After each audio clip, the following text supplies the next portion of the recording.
En la próxima hora, un gran tema nacional será sometido al juicio de la opinión. Tendremos un fiscal y un defensor. Ustedes darán el veredicto. Modera Claudia Cano. ¿Qué tal? Muy buenas noches, bienvenidos, gracias por acompañarnos. Estamos nuevamente en Veredicto, el programa de los grandes debates a nivel nacional que se transmite aquí por el Canal 1. Durante los últimos años se han venido adelantando en nuestro país diferentes debates con temáticas muy interesantes. Una de ellas ha sido la explotación minera. Basta solo con recordar la polémica desatada en el páramo de Santurbán o de los debates legislativos de los llamados licencias express o también del otorgamiento reciente de una licencia en la Macarena para la exploración y que presuntamente podría afectar a Caño Cristales. Así que ese es el tema que vamos a adelantar esta noche en nuestro veredicto. Vamos a hablar de la minería, de sus ventajas, desventajas, del impacto económico y de si hay alrededor todo un fantasma ecologista. Así que espero me acompañen porque ustedes aquí tienen la última palabra. Hacemos una pausa y regresamos. Continuamos en Veredicto. Les veníamos diciendo que el tema a tratar esta noche en nuestro debate es el de la minería en nuestro país, la reglamentación, los procesos, virtudes, defectos. Vamos a entrar primero en materia, viendo algunos argumentos de este debate. La minería representa para el país por lo menos 2 puntos del Producto Interno Bruto. Incrementamos los operativos contra la minería criminal. De ahí la importancia que le ha dado este gobierno a lo que denominó como la locomotora minera. Pero históricamente la minería ha estado relacionada con procesos de violencia y miseria. La corrupción ha desviado las regalías destinadas a beneficiar a las comunidades que reciben a quienes realizan los procesos de explotación. Y lo que es peor, se han visto procesos ecológicos cuestionables como el del río Ranchería en La Guajira, por citar tan solo un ejemplo. Defender el río de la minería ilegal y otros agentes externos. En medio de un ambiente lleno de argumentos de parte y parte, de TLCs que abren sus puertas a inversionistas, pero con permanentes y válidos cuestionamientos y recursos judiciales, sociales y ambientales, se adelanta esta temática en la agenda nacional sin aún encontrar una salida que satisfaga a todas las partes comprometidas. Ese será nuestro debate de hoy y ustedes dictarán el veredicto. Ser la minería en las actuales condiciones de nuestro país jurídicas y legales motor del desarrollo es la temática que estamos teniendo esta noche aquí en Veredicto. Recuerden, a partir de este momento ustedes pueden ingresar a nuestra página de internet www.veredicto.tv. Encontrarán allí 2 casillas para votar a favor de la Fiscalía o de la Defensa. También recibimos sus opiniones y comentarios a través de nuestro fanpage en Facebook o de nuestra cuenta en Twitter @veredictontc. Nuestros protagonistas de esta noche ya están listos, vamos a proceder a presentarlos de inmediato. Nos acompaña esta noche en la Fiscalía el ingeniero Carlos Fonseca, él es ex viceministro de Ambiente, fue director de Colciencias, asesor en desarrollo sostenible, también es ingeniero civil con maestría en sistemas ambientales y urbanos y economía de FIU, Florida International University, y también tuvo una especialidad en Harvard. Señor Fonseca, gracias por acompañarnos, muy buenas noches. Buenas noches.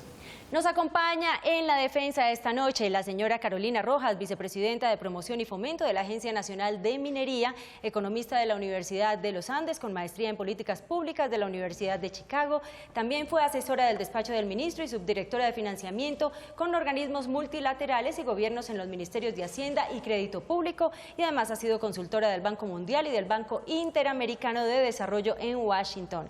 Doctora Rojas, muy buenas noches, gracias por acompañarnos, bienvenida. Buenas noches. Vamos a comenzar entonces de inmediato con la Fiscalía. El señor Fonseca tiene 4 minutos, puede ponerse de pie para comenzar a exponer sus argumentos. Esta Fiscalía practica el principio de duro con las ideas, suave con las personas. Los planteamientos que va a hacer esta Fiscalía son conceptuales y algunos más específicos. En primer lugar, la historia de la minería en Colombia tiene unos episodios muy interesantes. Cuando uno revisa la historia de Antioquia, por ejemplo, encuentra que el motivo principal fue precisamente la minería, sin contar que toda nuestra conquista fue con base en las expectativas del oro, de la minería.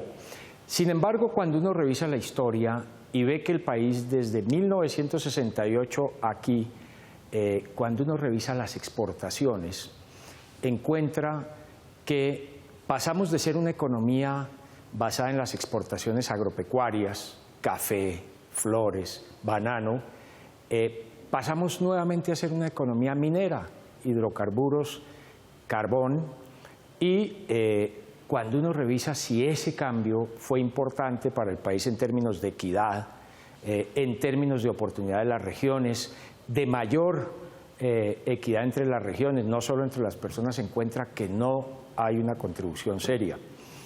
Hasta el punto que esta Fiscalía elaboró un mapa que se llama el Índice de Riesgo Minero, que seguramente presentarán y que consiste en sobreponer todas las licencias, los permisos, las concesiones mineras sobre el mapa de los municipios en Colombia, y encontramos una alta correlación con la pobreza, con la violencia, con la presencia de armados ilegales.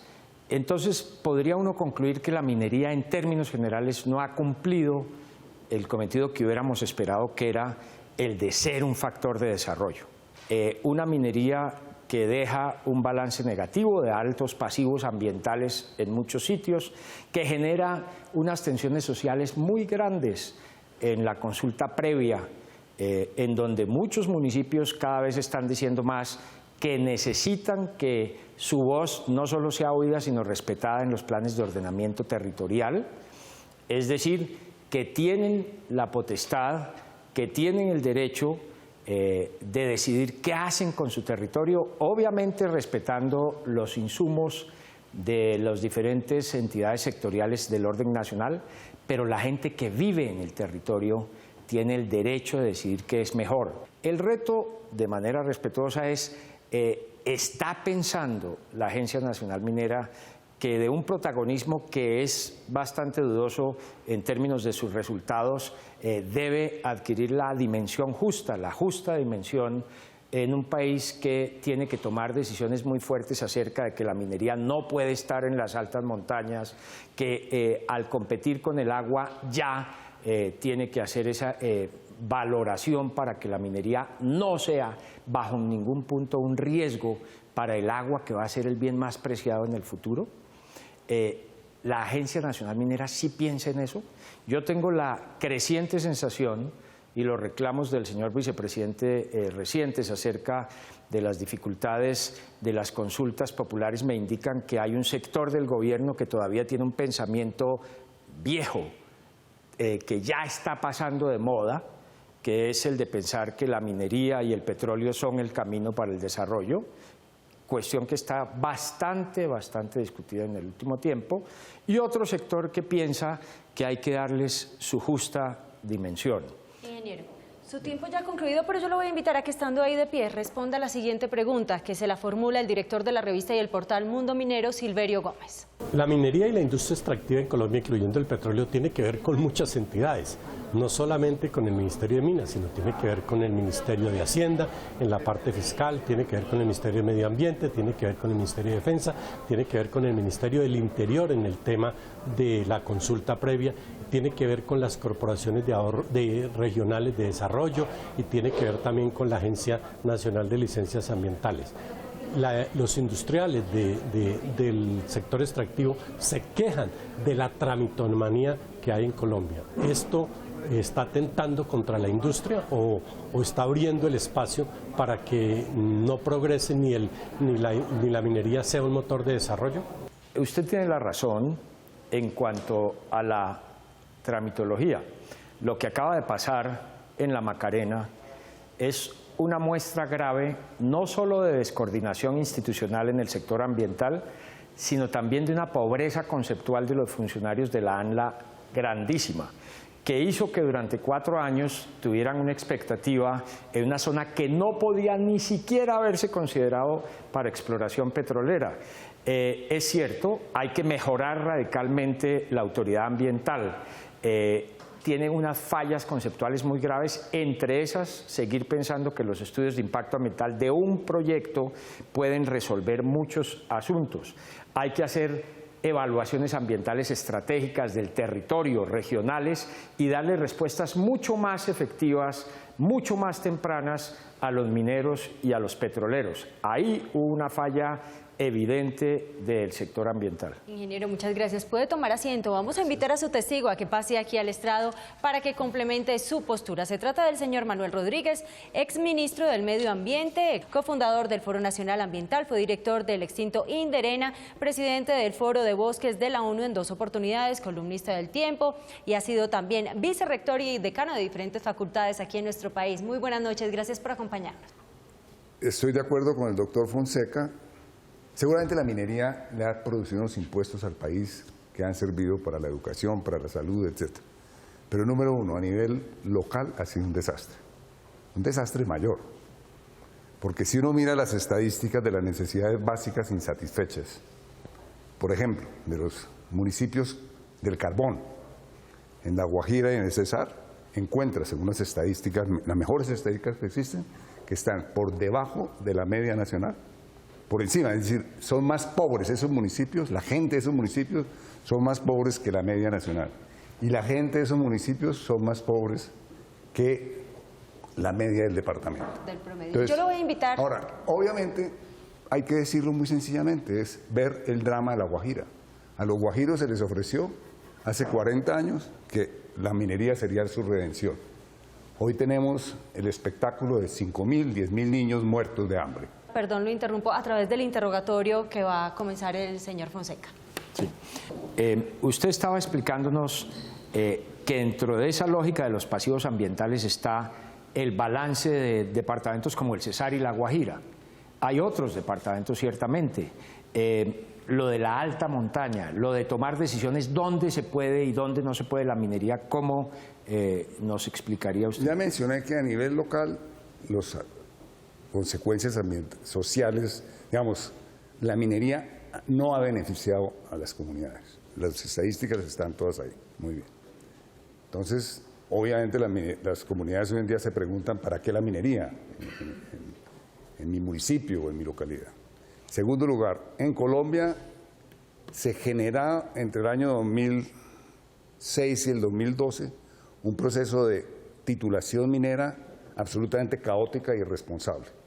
El mismo exministro de Agricultura, el doctor Restrepo, llegó a mandar una carta a la presidencia y al Consejo de Ministros diciendo este país no puede ser una huaca minera. ¿Qué es lo que estamos diciendo ahí? El país tiene que tener zonas de exclusión minera. Hoy en día seguramente el ministerio dice no, ya las tenemos porque son los páramos, los humedales, Ramsar, etcétera. No, es que es mucho más que eso. Una pregunta corta para una respuesta corta, por favor. Sí. Como buena noticia, entidades como CEI Progress, que no se ha conocido su trabajo, han calculado que es más rentable para el país y para el mundo proteger la Amazonia de la minería.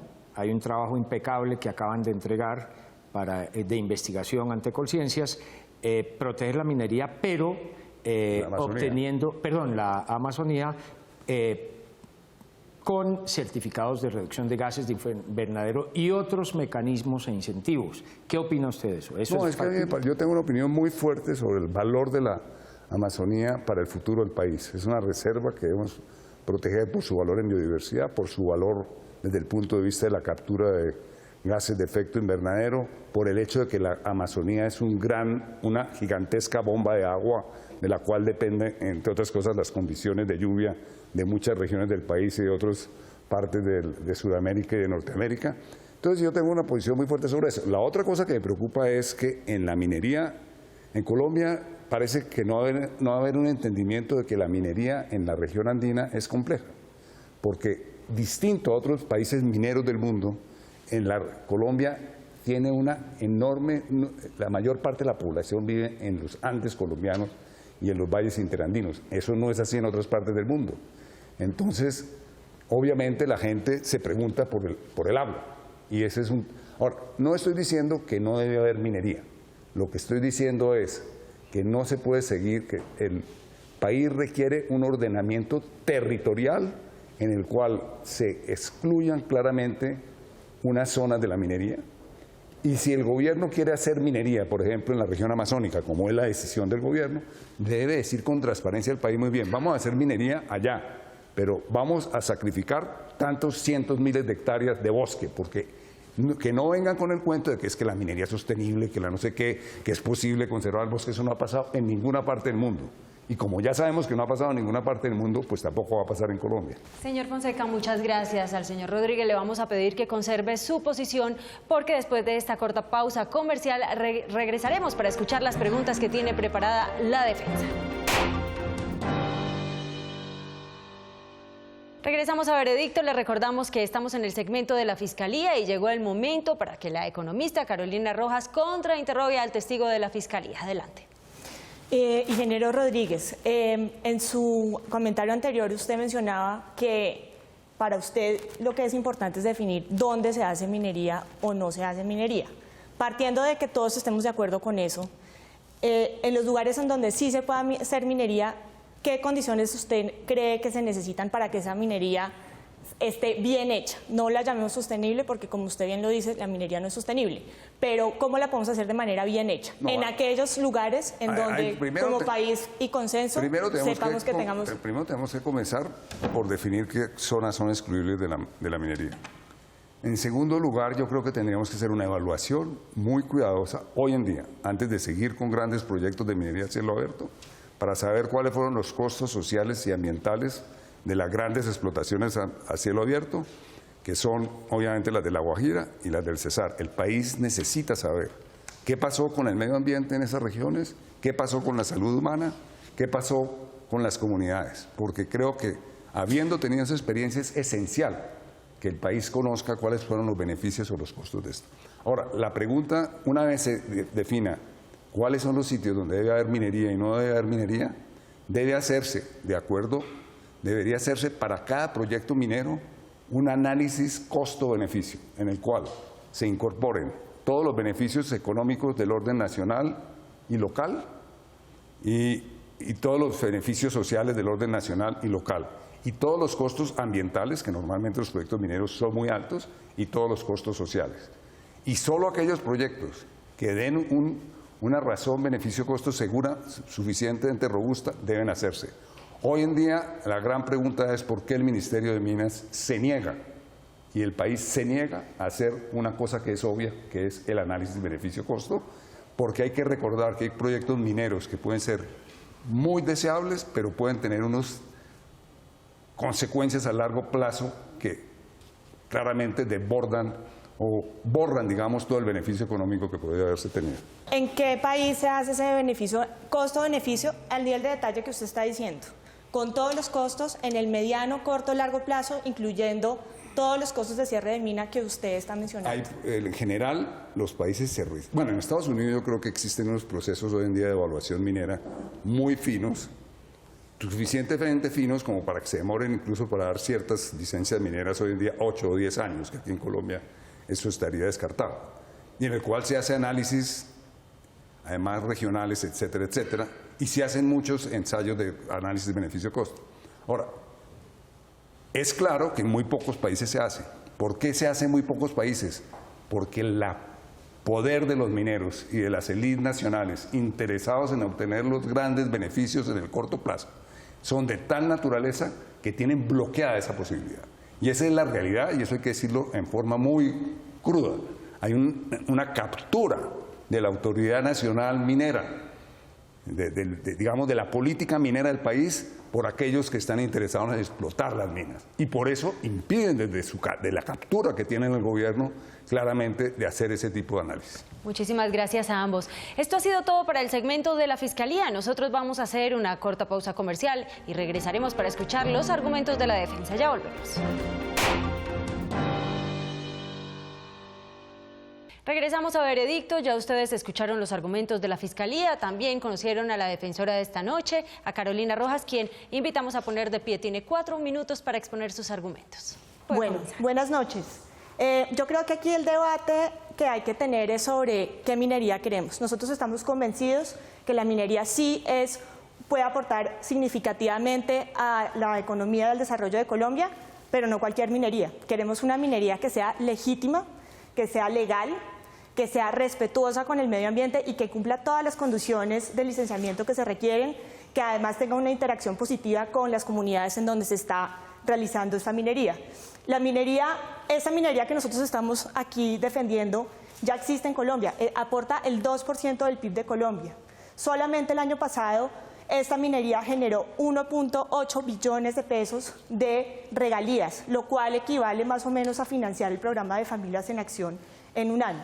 Entonces es una minería que ya está aportando a la economía colombiana. Esa misma minería genera aproximadamente 350.000 empleos, es decir, hay 350.000 familias colombianas que reciben salarios y empleos legales con todas las prestaciones de ley, con toda la seguridad social de esta minería legal que es la que nosotros queremos. Y no solamente son 350.000 familias, hay casi 1 millón de familias que se benefician indirectamente de este sector. Entonces es un sector es un sector legítimo que está generando empleo, que está generando recursos y esa es la minería que nosotros queremos defender.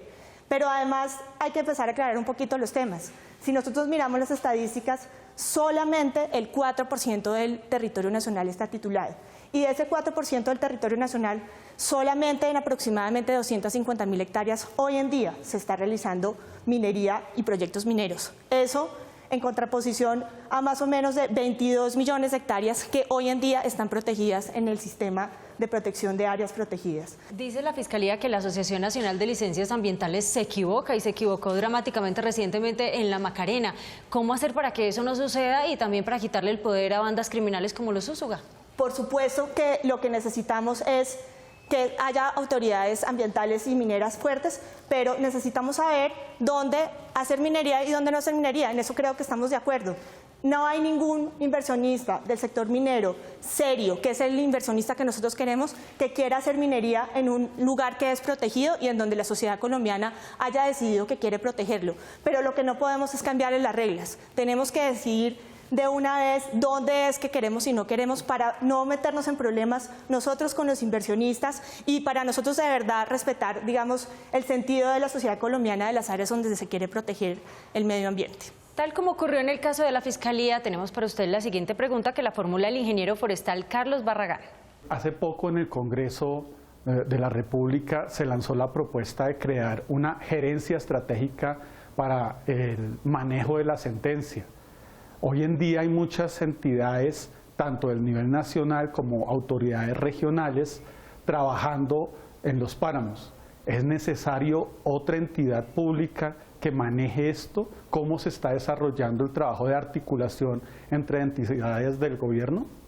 Bueno, como venía diciendo, digamos, en este tema de articulación, lo más importante, más allá de crear instituciones nuevas, es mejorar la articulación y definir, digamos, cuáles son los límites de las áreas en donde se debe o no se debe realizar la minería en Colombia.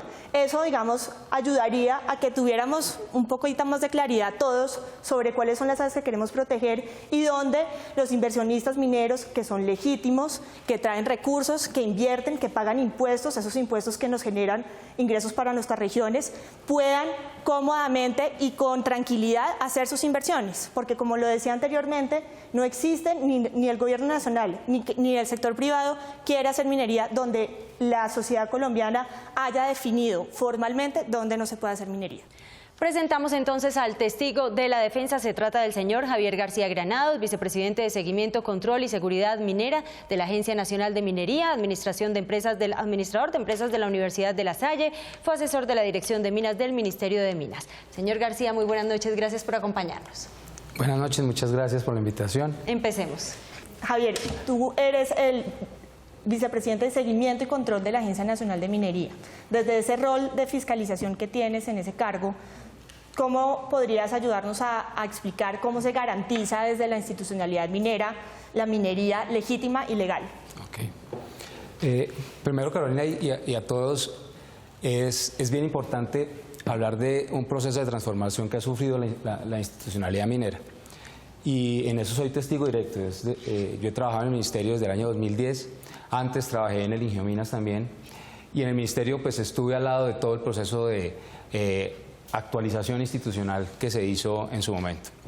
Y ese proceso pues dio como resultado varias cosas. Ese resultado pues claramente es la institucionalidad y una fortaleza de la institucionalidad. El Ministerio de Minas tenía un viceministerio de Minas y Energía. Y un sector tan importante como este, pues era necesario y era importante tener un viceministro de Minas. Entonces, hoy en día el Ministerio de Minas tiene un viceministerio de Minas y tiene dos direcciones, la Dirección de Minería Empresarial, que yo fui el primer director, y la Dirección de Formalización Minera, un poco para atender segmentadamente la minería que queremos, y esa es la que quiere Carolina saber cómo lo hacemos. De otro lado, creamos la Agencia Nacional de Minería, que se encarga básicamente de la administración del recurso minero. ¿Y eso qué significa? Titular por un lado y por otro lado hacerle seguimiento y control a los títulos mineros vigentes. Es decir, nosotros nos encargamos de hacerle seguimiento y control a la minería legal. Y una tercera función que tiene la Agencia Nacional de Minería es promoción y fomento de la minería. También fortalecemos y dimos foco al Servicio Geológico Colombiano, que se encarga de hacerle todo el conocimiento geológico al país. Y se fortaleció la unidad de planeación minero-energética. Entonces, digamos que en ese contexto, cuando uno quiere hablar de minería bien hecha, pues tiene que empezar hablando de qué es minería bien hecha. Y la minería bien hecha no es solamente tener un título minero. Tener un título minero es necesario, pero no es suficiente. Y aquí claramente ustedes que han pasado por el sector ambiental, pues entienden que hacer minería, hacer explotación minera, se necesita del título minero, de aprobar nosotros el plan minero y de que ese plan sea licenciado. ¿Licenciado por quién? Por las autoridades ambientales. Llámese corporaciones autónomas en el caso de la pequeña y mediana minería, y llámese ANLA en el caso de la gran minería. Es decir, hacer minería en el país no significa que el título minero le da licencia al titular minero para hacer lo que quiera. Dos, la minería bien hecha no es solamente hacer un mapa y decir, hay 5 millones de hectáreas tituladas y aparte de eso hay 20 millones de hectáreas solicitadas. Ahí quiero hacer énfasis en lo que decía Carolina. Una cosa es titular, la minería tiene 3 etapas: exploración, construcción y montaje, y explotación. Llegar a explotación tiene que pasar por todo eso que anteriormente dije. Primero hay que explorar y tener un proyecto minero, como decía el doctor Manuel Rodríguez, solamente lo podemos tener una vez hayamos explorado y una vez sea viable técnica y económicamente. Y lo técnico incluye lo ambiental también, y lo técnico incluye lo social también. Muchas veces se asocia la minería con unos minerales como el oro, como el carbón, pero la gente no sabe que la minería también son materiales de construcción. ¿Tú por qué no nos cuentas un poquito cómo es el tema de materiales de construcción y cómo ese sector aporta al desarrollo del país? Hoy en día tenemos cerca de 9.200 títulos mineros vigentes. Uno puede hacer una distribución de la minería desde dos perspectivas. Uno, desde el número de los títulos. Entonces, efectivamente, cerca del 50% de los títulos mineros en el país son de materiales de construcción. Y los materiales de construcción son los que ponen pues, la materia prima y el insumo para la construcción de las vías. Todo este programa 4G que está metido el gobierno, pues necesariamente requiere los insumos que produce la minería. Todo el tema de la construcción requiere de los insumos que provee la minería. Entonces, cuando hablamos de cemento, cuando hablamos de grava, cuando hablamos de concreto, estamos hablando necesariamente de minería. Entonces, si hablamos así, la mayoría de los títulos mineros son de materiales de construcción. Lo podemos hacer de otra manera, y es basado en los ingresos. Entonces, basado en los ingresos, ¿qué es la minería del país? La minería del país es 75% oro, estoy hablando de regalías, carbón, perdón, 15% níquel, 5% metales preciosos, y el 5% restante está distribuida en el resto de los minerales. Entonces, claramente, sí, nosotros tenemos una matriz de producción minera muy concentrada en 2 o 3 minerales. Vamos a comenzar ahora con el contrainterrogatorio. Señor Fonseca, tiene el uso de la palabra.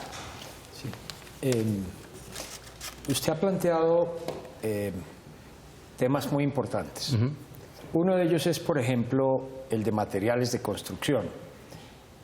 La Agencia Nacional de Minería está trabajando con los gremios de la construcción para construir lo que los de la Unión Europea hicieron, que se llama la economía circular, que encontraron que gran cantidad de los materiales que se usan para construcción podrían ahorrarse, podrían reciclarse, podrían reusarse. Eso es también función de la Agencia Nacional Minera, porque de eso se trata, de una nueva visión. No es simplemente de ver que produzcan más y produzcan más, porque, entre otras cosas, le pongo un ejemplo un poco dramático. Revisemos el estudio de la Universidad de Duke, acerca de lo que pasa en la gasolina, pero también se puede llevar a otros materiales. La Universidad de Duke encontró que una persona paga $2.50 su galón de gasolina, pero que los daños ambientales y a la salud humana absolutamente medidos dan $4.50 por ese mismo galón de gasolina y $5.80 para el diésel. Vamos a la pregunta. Entonces, la pregunta es, la Agencia Nacional Minera tiene un reto hacia el futuro. Sabemos que tenemos todos muchas dificultades, pero también ya hay que pensar de manera diferente. Cuando se habla de promoción, no es simplemente ver cómo sacan más materiales para que haya regalías o lo que sea, sino también cómo esos materiales se usan mejor. Esa es una función constitucional de cada una de nuestras entidades. ¿Lo están haciendo? La Agencia Nacional de Minería, como dije, tiene varias funciones. La administración del recurso minero. Y la administración del recurso minero está relacionada con la titulación. Si usted cumple los requisitos para entregarle un título, yo no tengo forma de no entregarle el título. Y eso es importante, primero. Entonces, ahí en el último plan de desarrollo se incluyó algo que no estaba antes incluido, era que el gobierno o la administración del recurso minero no podía escoger sus socios para hacer minería, es decir, para hacer la minería que queremos que sea bien hecha. Y es pedirle capacidad económica. Antes, usted sencillamente, digamos que el Código de Minas o la ley minera en Colombia no discrimina. No discrimina ni entre personas naturales, ni entre personas jurídicas, ni entre nacionales y extranjeros. Es decir, cualquiera podía obtener un título minero. Hoy en día, cualquiera lo puede obtener, pero me tiene que demostrar capacidad económica. Y la capacidad económica tiene una consecuencia, y es que si usted tiene capacidad económica, tiene capacidad técnica para hacer las cosas bien hechas. Eso primero. Dos, seguramente en muchos minerales, y es el caso, por ejemplo, del níquel, la principal competencia del níquel es el níquel mismo, es el recicle del níquel. Es decir, cuando vemos que el mercado del níquel se resiente, no es tanto porque haya otros productores de níquel, sino que sencillamente para el mundo es más económico reciclar el níquel que producir níquel. Entonces, eso ya lo está haciendo el mercado. En el caso de los materiales de construcción, pues la construcción de estas vías importantes, pues tienen una manera de hacerlo, y es que estos constructores pueden pedir una autorización temporal. Es decir, para poderle disminuir el costo final a todos los usuarios de esas vías, y es no pagar esa intermediación entre el titular minero y ellos, ¿cierto? Entonces ellos mismos pueden sacar su material y utilizarlo para la construcción de esas vías. Entonces eso es bien importante. Última pregunta, corta respuesta. Bueno, sin embargo, tal vez entonces no formulé bien mi pregunta. Hoy, por ejemplo, los desarrollos científicos y tecnológicos indican, la Universidad de los Andes, por ejemplo, está haciendo una investigación en la Nacional, que si se aplicaran coloides para las vías y otros materiales, podría ahorrarse fácilmente el 30% del costo de la vía, porque no se necesitaría traer materiales de minas, ¿sí? Es decir, todo lo que se necesita para las vías, porque las mismas arcillas expansivas servirían. Obviamente usted podría decir que la Agencia Nacional Minera lo que debe preocuparse es que usen los materiales. Sin embargo, por ser una entidad pública que es diferente al sector privado, aunque también el sector privado cada vez tiene más responsabilidad del uso sustentable de los recursos, la Agencia Nacional Minera y obviamente la ANI y otros también deberían estar pensando en cómo logramos usar menos recursos para lograr las mismas carreteras. ¿Están haciendo algo de eso? Yo estoy de acuerdo con usted. Digamos, la administración sí implica necesariamente optimizar el uso de esos recursos, pero al final no es un tema exclusivamente de la Agencia Nacional de Minería. Correcto. Digamos, ahí usted da una idea muy importante, que es necesario que trabajemos con la ANI, que es la que está administrando el tema de las vías, y a ver de qué forma podemos incluir ese componente de reuso o uso de material que existe en las vías, en el caso pues del recicle o de los coloides que usted menciona, para incorporarlos dentro de bajar esos costos en la construcción de esas vías. Al final termina siendo un problema de mercado. Muy bien.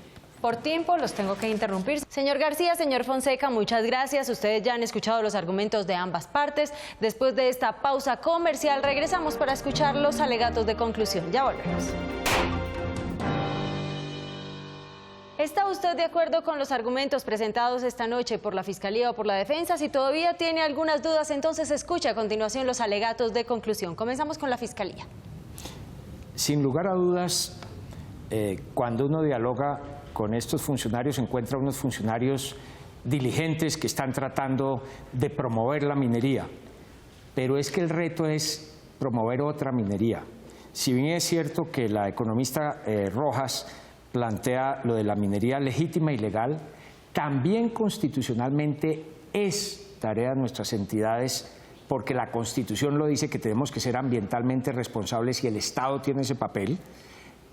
Tenemos que pensar en la minería hacia el futuro. Tenemos que pensar en una minería que minimice los costos y el uso de los materiales. Tenemos incluso la responsabilidad de hacer lo que mi testigo decía, y es, vamos a tener que ampliar los estudios de análisis de beneficio-costo que tienen que ser ampliados, que tienen que tomar en cuenta toda la restitución, tienen que tomar en cuenta todos los efectos, lo que se llaman las externalidades, que estoy seguro que la economista Rojas maneja a la perfección, y estoy seguro que Javier García también. Las externalidades no se están tomando en cuenta porque no se está tomando en cuenta el largo plazo ni la dimensión total del entorno social. Los invito a que hagamos la tarea constitucionalmente completa. No es suficiente con promover, sino también nos corresponde a quienes hemos sido funcionarios públicos tener la otra parte, y es completar los análisis de beneficio-costo y redondear la tarea. Muchas gracias. Alegatos de conclusión para la defensa, economista Rojas. Bueno, definitivamente nosotros pues estamos convencidos que la minería puede contribuir enormemente al desarrollo del país. De hecho, pues lo ha venido haciendo. Por supuesto, siempre se puede mejorar, y estamos trabajando en pro, primero, de mostrar que el sector minero es un sector legítimo, que bajo las condiciones actuales, que por supuesto se pueden revisar, que es un debate que el país debe tener, pero que con las condiciones que tenemos ahorita hay un sector minero legítimo, legal, que cumple con las reglas, que está dispuesto a acoger las solicitudes de las comunidades, de las solicitudes de las autoridades ambientales, que está contribuyendo con sus impuestos, con empleos seguros y con todas las prestaciones de ley, que es legítimo y que es el que queremos seguir promoviendo, más allá de que tengamos un debate más amplio sobre el tema, que me parece que es válido, pero hoy tenemos unas reglas de juego que tenemos que respetar, y tenemos que demostrar que esas personas que están bajo esas reglas de juego están haciendo bien la tarea. Muchísimas gracias. Ya las partes no hablarán más. Ahora permítanos conocer su opinión. ¿Cómo hacerlo? Ingresando a nuestra página de internet www.veredicto.tv. encontrará allí la casilla perteneciente a la Fiscalía o a la Defensa para emitir su voto. Regresamos para conocer su veredicto. Regresamos a Veredicto. Debe ser la minería en las actuales condiciones jurídicas y legales el motor de desarrollo de nuestro país. Es el debate que hemos tenido esta noche, y ustedes, nuestros televidentes, a través de la página de internet han votado lo siguiente. Este es su veredicto. Gana la Fiscalía, doctor Carlos Fonseca, con un 61%. La defensa, doctora Carolina Rojas, obtuvo un 39%. Señor Carlos Fonseca, usted ha asumido esta noche el papel de la Fiscalía y nuestros televidentes le han dado la razón. ¿Cómo recibe este veredicto? Lo recibo con humildad y con mucho respeto a los colegas de la Agencia Nacional Minera, porque sé el reto que tienen. Pero el país tiene que cambiar. Tenemos que cambiar el modelo de desarrollo. Ha sido un modelo que nos regresó otra vez a la reprimarización de la economía, y tenemos que construir una economía verde, una economía que se base en la vida y no en la muerte. Ese es nuestro reto fundamental. Gracias a los representantes, a la Fiscalía, a la Defensa, a sus testigos, de igual manera por habernos acompañado esta noche, a ustedes, nuestros televidentes, también por sus votaciones, sus opiniones y comentarios. Recuerden nuestra cita próximo lunes 10 y 15 de la noche, cuando tendremos para ustedes otro tema de actualidad. ¡Feliz noche!